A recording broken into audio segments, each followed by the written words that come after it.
Good morning, everybody. This is Charles Calhoun, aka The Shadetree Pro.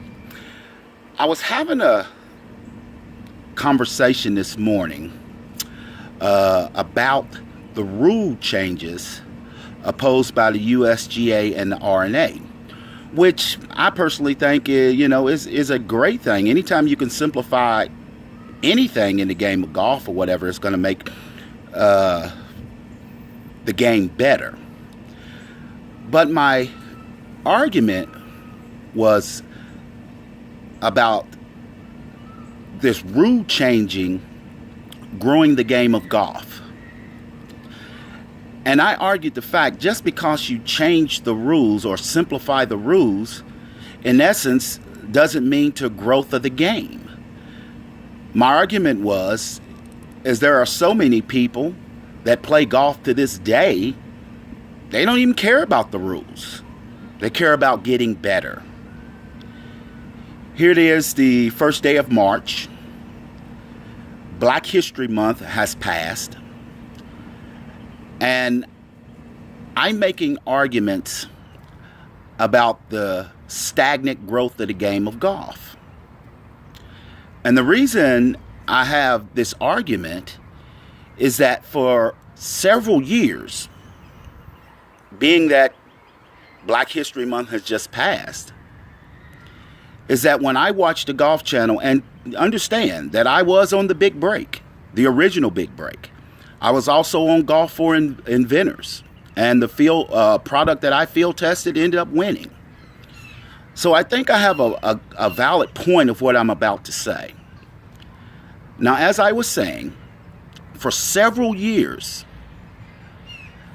I've not yet to see, other than just some viewership of Tiger or Charlie Siffert's exemption, I've not yet to see a person of color brought onto the show to explain the golf swing, talk about different aspects of the game, and that bothers me.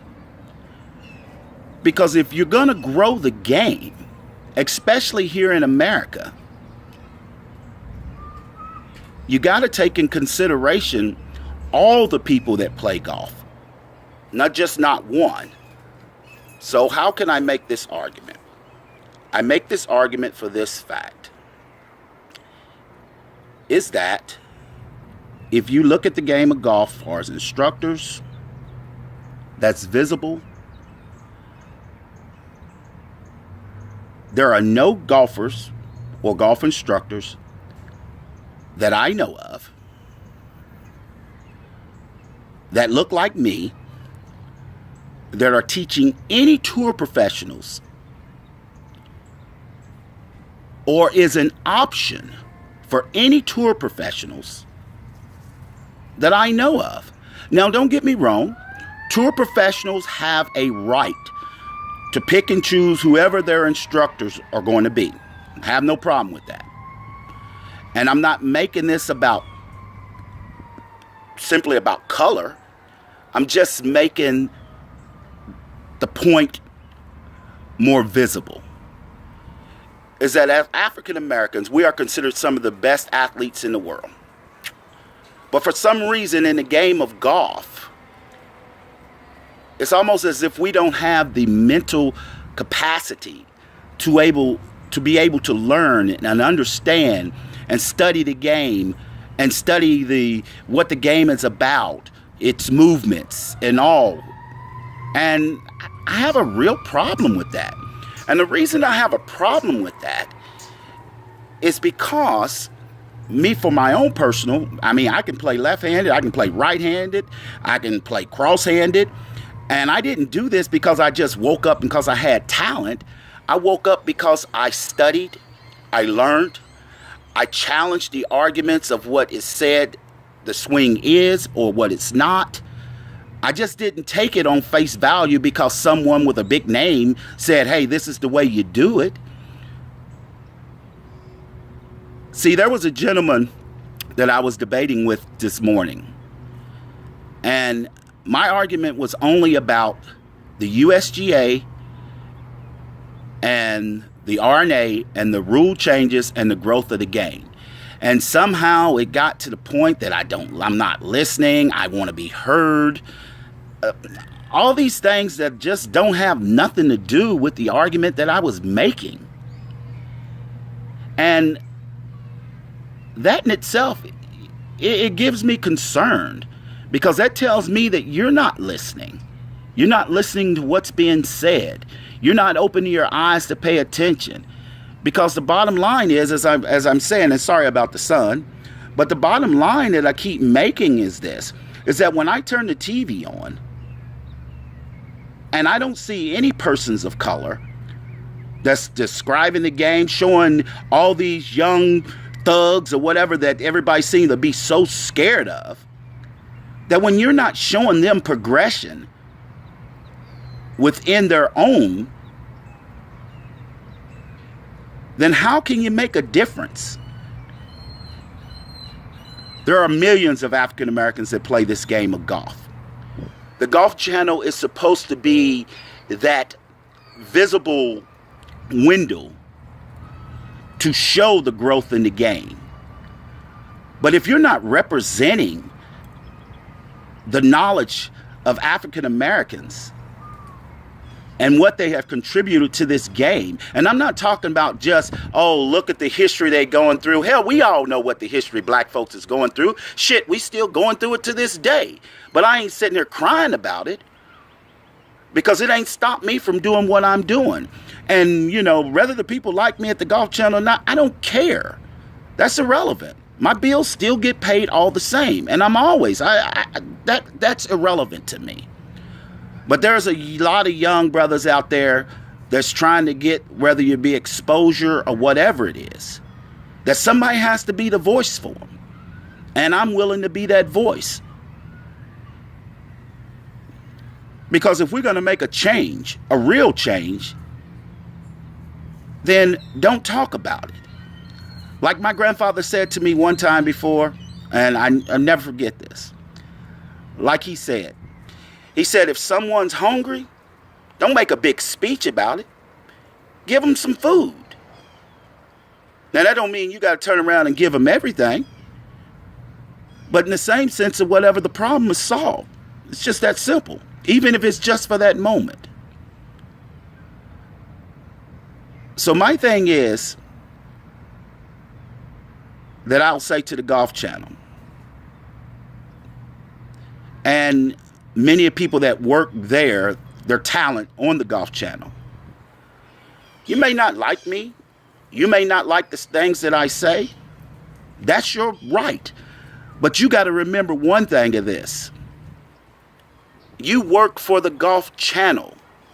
It ain't about you. It's about the information that is provided to all the viewers, the diverse audience that watches the Golf Channel. Your job is to provide information to make them better at what it is that they do. And it doesn't matter who it comes from, as long as the information is right. That's what's important.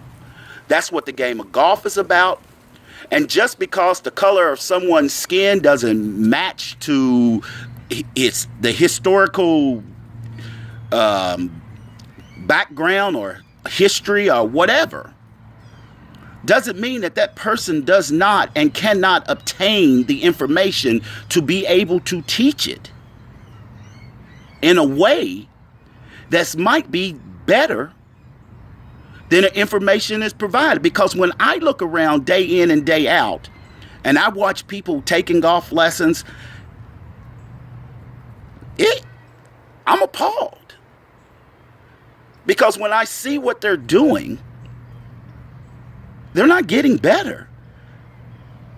Matter of fact, so many tend to get worse. And that's why when I'm on the driving range, a lot of time I can't even get my practice in, because there's questions being asked. Why this? Why that? And being the gentleman that I am, and most importantly, because I do listen and how I was raised, it's hard for me to tell those people no. Or at least give them some advice. Because the simple fact is, I'm about growing the game. And if my knowledge that I have or another brother's knowledge is good enough for growing the game, or it makes valid points, then it ain't just for black people. It's for blacks, whites, and God knows whatever else. No one has a monopoly on knowledge. Knowledge is knowledge. Knowledge is there for everyone. But if you sequester knowledge from the millions of brothers that play this game and sisters, then you're shortchanging America. And to me, that's just not the American way. That's the reason that we have Black History Month. That's the reason we have to talk these things. Because I know for a fact, nobody gonna talk for me better than I talk for myself. It is what it is. And as I said to the gentleman from the Golf Channel, the Golf Channel, I'm not trying to make nobody my enemy. I don't need no enemies. What I'm trying to do is start making you open your mind, make you start thinking, make you see what's right in front of you. Like I said, it ain't about me. It's about the truth. We use this quote, or this quote is being used, "Make America Great." Well, you can't never, and please understand this, you can never make America great unless you find and understand the greatness of all its people. Because let me remind people of something. When people came to America, there were these people called the Indians that were already here. And from my understanding, America has always been great. Once again, this is Charles Calhoun, aka The Shadetree Pro, and always good golfing.